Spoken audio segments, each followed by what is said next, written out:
হুম, ভুল করে কলমগুলো কিনে ফেলেছি। না, 4টা কলম ভুল হয়েছে কিনা কিনে ফেললাম, পরে আর তো ফেরত দেওয়া যায় না, তাই না? ওই দোকানে আবার এটা ছিল না, এই যে এই দেখ, কিনবো হচ্ছে এই কলমটা, ঠিক আছে? আবার এটার মতো দেখতেই, এই যে এটা এটা হচ্ছে জেল, বুঝেছিস?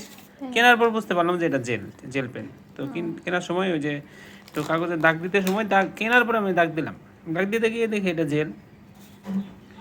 হ্যাঁ, পরে আমি ওই দোকানে আবার এটা নাই, পরে আমি অন্য দোকান থেকে এটা কিনলাম। আর যে লিঙ্ক চাই, লিঙ্ক কলম চাই, এটাই দেয়, বলে যে এইটাই লিঙ্ক, এই যে দেখেন, এই যে এখানে লেখা আছে লিঙ্ক, এই যে লিঙ্ক। আমি বললাম যে এটা তো লিঙ্ক নেই, যে প্যান্টোনিক্স এখানে লেখা। বলে না, ওই যে নিচে দেখেন লেখা আছে লিঙ্ক। আমি বলো দূর আগের লিঙ্ক যে, ওটা নাই। বলে না।